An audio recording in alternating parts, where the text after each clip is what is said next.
నమస్తే, welcome to our channel. Vallabhaneni Vamsi ఈయన ఏమవుతున్నాడు, ఓడిపోతున్నాడా, గెలుస్తున్నాడా అంటూ ఆయన నియోజకవర్గంలోనే జోరుగా బెట్టింగ్లు నడుస్తున్నాయట. అయితే మొత్తానికైతే ఓడిపోతున్నారనే ఎక్కువ బెట్టింగ్లు నడుస్తున్నాయని టాక్ అయితే వినిపిస్తోంది. ఇక ఈ నేపథ్యంలోనే ఆయన ఎలాగూ ఓటమి తప్పదని భావించి గ్రీన్ కార్డు కూడా అప్లై చేసుకున్నారు. ఇంకా త్వరలో పర్మనెంట్గా విదేశాలకు వెళ్ళిపోవాలని ప్లాన్ కూడా చేస్తున్నాడు అనే వార్తలు అయితే వినిపిస్తూ ఉన్నాయి. అయితే ఎప్పుడూ కూడా ఈయన మరి అవకాశవాద రాజకీయాలే తప్ప నిజాయితీగా ఎప్పుడూ పనిచేయలేదు అన్న టాక్ కూడా అక్కడ ఉండడంతో మరి ఈసారి ఆయన ఓటమి తథ్యమంటున్నారు. మరి నిజంగానే ఆయన విదేశాలకు వెళ్లేందుకు ట్రై చేస్తున్నాడా, అసలు ఈసారి ఆయన గెలిచే అవకాశం అసలు ఎంత మాత్రం ఉంది, ఈ వివరాలన్నీ తెలుసుకునే ప్రయత్నం చేద్దాం. మనతో ఉన్నారు టీడీపీ స్పోక్స్ పర్సన్ సూర్యదేవరలత గారు. నమస్కారం మేడం. నమస్తే. సో మేడం, వల్లభనేని వంశీ గతంలో టీడీపీలో ఉండి ఆ తర్వాత వైసీపీ గెలవగానే ఇప్పుడు నేను చెప్పినట్టు అవకాశవాద రాజకీయాలు మాటను వెళ్ళి ఆయన వైసీపీలో చేరాడు. వెళ్ళిన వాడు వెళ్ళినట్టు కూడా ఉండకుండా చంద్రబాబు గారిని, లోకేష్ గారిని, అలాగే భువనేశ్వరి గారిని కూడా నానా మాటలు అన్న సందర్భాలు మనం చూసాం. ఈసారి మరి ఇంకా ఆయన ఓటమి ఖాయమని వార్తలు అయితే వినిపిస్తున్నాయి, బెట్టింగ్లు కూడా నడుస్తున్నాయి. ఇక అందుకే ఆయన గ్రీన్ కార్డుకి అప్లై చేసుకున్నారు, పర్మనెంట్గా వెళ్ళిపోతున్నారు అంటున్నారు. ఏం చెప్తారు మీరు? ఎందుకంటే రాజకీయ భవిష్యత్తు అనేది ఇక్కడ శూన్యం కనపడుతూనే ఉంది ఆయన కళ్ళకి. ఆయన అసెంబ్లీలో మాట్లాడిన మాటలే కానివ్వండి, వాటికి అన్నిటికీ కూడా సమాధానం చెప్పే రోజు కోసం వెయిట్ చేశారు. గన్నవరం ప్రజలే కానివ్వండి, మొత్తం ఏపీ ప్రజలందరికీ ఆయన మీద కోపం ఉంది. కానీ గన్నవరం ప్రజలకి అవకాశం ఉంది కాబట్టి ఆయనకి టైం వస్తుంది చూడాలనేది అయితే వెయిట్ చేశారు.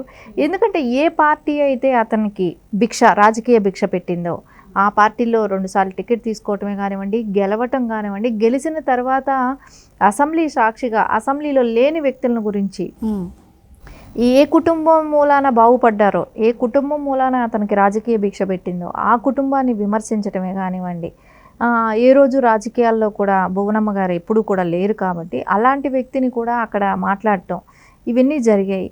సరే, జరిగినప్పుడు అందరూ కూడా బాధపడ్డారు, స్టేట్ మొత్తం కూడా బాధపడ్డారు. దాని మూలాన నారా చంద్రబాబు నాయుడు గారు చాలా బాధపడటం కూడా అందరం చూసాం కూడా. కానీ దానికి అన్నిటికీ ప్రత్యక్షంగా ఆ నియోజకవర్గం అంటే వాళ్ళందరూ ఎందుకని ఓటేశారు ఆ టైంలో? వంశీకి తెలుగుదేశంకి కట్టుబడి పనిచేస్తాడు, తెలుగుదేశం పార్టీలో ఉంటాడనే నమ్మకంతో ఓటేస్తే వెళ్ళిపోయి వేరే పార్టీకి వెళ్ళటం, వేరే పార్టీలో వైసీపీ వెళ్ళి తెలుగుదేశం వాళ్ళని నిందించడం కూడా జరిగింది. కాబట్టి సో ఈ అవకాశం మళ్ళా వచ్చింది కాబట్టి అక్కడ గన్నవరం ప్రజలైతే పక్కాగా ఓడించడానికైతే ప్రిపేర్ అయ్యారు. సో ఆయన క్యాంపెయిన్లో కూడా చూసాం, ఆయనతో తిరిగిన వాళ్ళు కూడా తక్కువ లేరు. సో ఆయనకి ఏదైతే జగన్మోహన్ రెడ్డి డబ్బులు పంచమని ఇచ్చిన డబ్బులను కూడా ఆయన సొంతానికి వినియోగించుకోవటం, అంటే పంచితే కూడా గెలిచేటట్టు లేము, ఎందుకు మనం పంచాలి, మనం దాచుకోవటం మంచిది. ఎందుకంటే ఆయన పెద్ద స్థాయిలో దాచుకుంటున్నాడు. ఆయన దగ్గర నుంచి వీళ్ళు లాక్కొని వీళ్ళు తీసుకొని వీళ్ళు దాచుకోవటం మొదలుపెట్టారు. ఎందుకంటే యథా రాజా యథా ప్రజ అన్నట్టు. సో ఖచ్చితంగా వాళ్ళైతే అదే చేశాడు. వంశీ దాచుకోవటానికి ట్రై చేశాడు. ఆ దాచుకున్న డబ్బుల్ని ఇప్పుడు అమెరికాకి తీసుకెళ్ళాడు. ఆయన లండన్ తీసుకెళ్తే ఈయన అమెరికాకి తీసుకెళ్ళాడు. అంతే పెద్ద తేడా.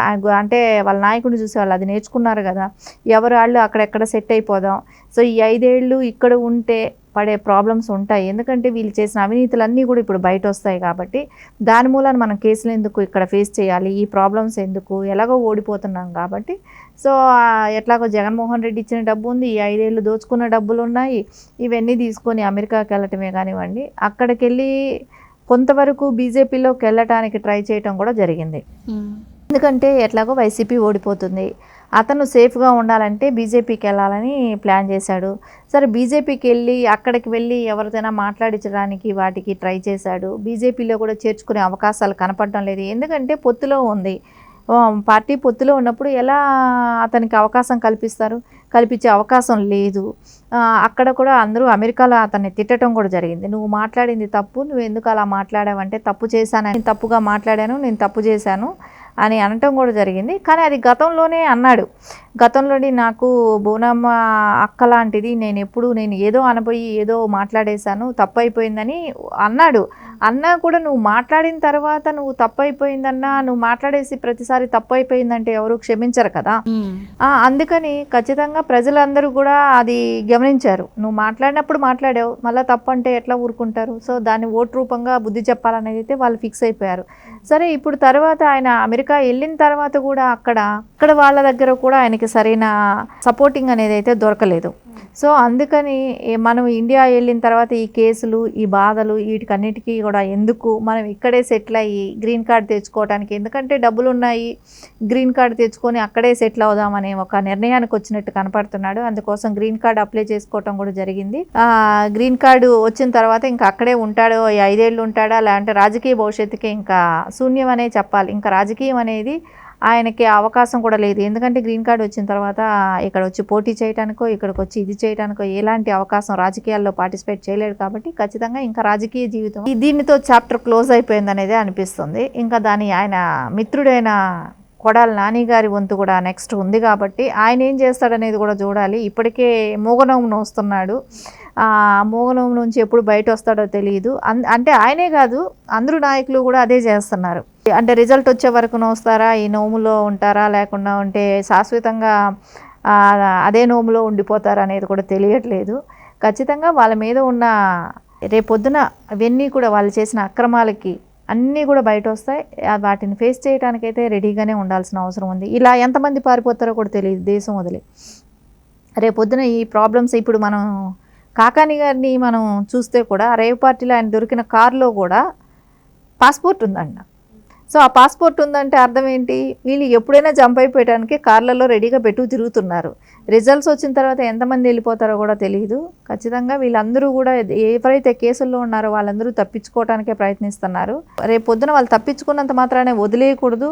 రేపు డిపార్ట్మెంట్ అయినా సరే, రేపు కోర్టులైనా సరే, ఎక్కడున్నా ఇండియాలో సొమ్ము తిన్నప్పుడు కక్కించే వరకు అయితే మటుకు రేపు కోర్టులే కానీ డిపార్ట్మెంటే కానీ పనిచేయాలని కోరుకోవాలి. మీరు కోర్టుల ప్రస్తావన తీసుకొచ్చారు కాబట్టి అంటున్నాను. వల్లభనేని వంశీ విషయానికి వస్తే పరిటాల రవి ద్వారా ఎంటర్ అయ్యి పార్టీలోకి, ఆ తర్వాత మరి ఎన్టీఆర్ గారితో సినిమాలు తీసి కొంచెం ఫేమస్ అయ్యాడు.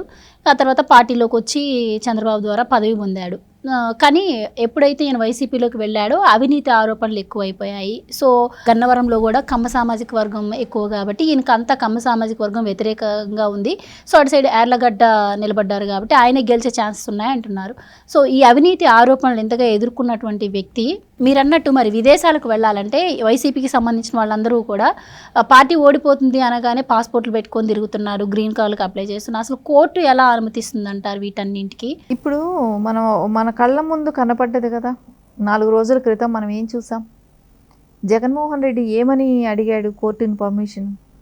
అడిగితే కోర్టు ఎలా ఇచ్చింది? అది సామాన్య ప్రజలకైతే అవుతుందా? సామాన్యులనైతే ఒప్పుకుంటారా? ఏ కూతురునైతే నేను చూడటానికి వెళ్ళాలి అని కోర్టులో పిటిషన్ వేసి అదే కూతురుని ఎమ్మటి పెట్టి తీసుకెళ్ళాడు అని అంటే, వాళ్ళు లండన్లో ఉన్నారు చూడాలని వెళ్ళాలి అని అన్నాడు. కానీ వాళ్ళు ఇండియా నుంచి తీసుకొని ఫ్లైట్ వేసుకొని వెళ్ళాడు అని అంటే మన రాజ్యాంగంలో ఎలాంటి లొసుగులు ఉన్నాయా? అదే సామాన్య వ్యక్తికి ఇలాంటివి వర్తిస్తాయా? సో డబ్బుంటే అన్నీ ఏదైనా చెల్లుబాటు అవుతుందా? ఇప్పుడు అదే అనిపిస్తుంది, డబ్బుంటే ఏదైనా చెల్లుబాటు అవుతుంది అనేటట్టే మనకు ఇక్కడ రేపొద్దున యువతకే కానీ అదే స్ఫూర్తి. ఇక్కడ జగన్మోహన్ రెడ్డి చూసి ఇన్స్పైర్ అయ్యి నేర్చుకోవాలా ఇలాంటివి? సో దీనిలో అంటే రాజకీయాలకు అతీతంగా మాట్లాడితే చాలా బాధగా ఉంది. ఎందుకంటే యువతకంతా ఏం మెసేజ్ ఇస్తాం? రేపు డిపార్ట్మెంటే కానివ్వండి, కోర్టులే కానివ్వండి, ఇలాంటి నిర్ణయం ఎలా తప్పుడు నిర్ణయం అంటే అందరూ చూశారు. సీక్రెటీగా తీసుకెళ్లిన విషయం కూడా కాదు. ఇక్కడ వాళ్ళ కూతుర్లని ఆయన ఓటు వేయించాడు బహిరంగంగా. సో మీడియాలో కనపడ్డ వాళ్ళు వాళ్ళని తీసుకెళ్ళటం కూడా తెలుసు. కానీ కోర్టు ఎలా పర్మిషన్ ఇచ్చింది? మనం మాట్లాడకూడదు అంటారు కానీ ధర్మాసనం గురించి వాటి గురించి అలా మాట్లాడకూడదు అన్నప్పుడు ఇలాంటివి ఇంత ఓపెన్గా కనపడినప్పుడు సమాజంలో ఉన్నదానికి ఖచ్చితంగా మనకు అందరికీ బాధేస్తుంది. అదే నార్మల్ వ్యక్తులకైతే ఇవన్నీ ఎలా, వాళ్ళని కూడా ఇలాగే ఒప్పుకుంటారా? అది ఖచ్చితంగా చేయరు కదా. సో సామాన్యులకు ఒక న్యాయం, డబ్బున్న వాళ్ళకు న్యాయం అన్నట్టే ఉంది. ఇక్కడ రెండే కనపడుతున్నాయి ఇండియాలో, పేద ధనికున్న వాళ్ళు ఏదైనా చేయొచ్చు, డబ్బులు లేని వాళ్ళు ఏం చేసినా తప్పే అవుతుంది. సో ఇది ఖచ్చితంగా ఇది ధర్మాసనమే కాదు, ఇండియా మొత్తం కూడా ఆలోచించాల్సిన విషయాలే. కానీ ఇది ఖచ్చితంగా ఇలాంటి వాటి మీద అయితే యాక్షన్ తీసుకోవాల్సిన అవసరం ఉంది. కోర్టులు కూడా ఆలోచించాల్సిన విషయంగా కూడా అనిపిస్తుంది. ఎందుకంటే ఇది ఎలాంటి డైరెక్షన్ ఇస్తారు, రేపు యువతకి ఏం భరోసా ఇస్తుందో ఈ దేశం తెలియట్లేదు. Thank you.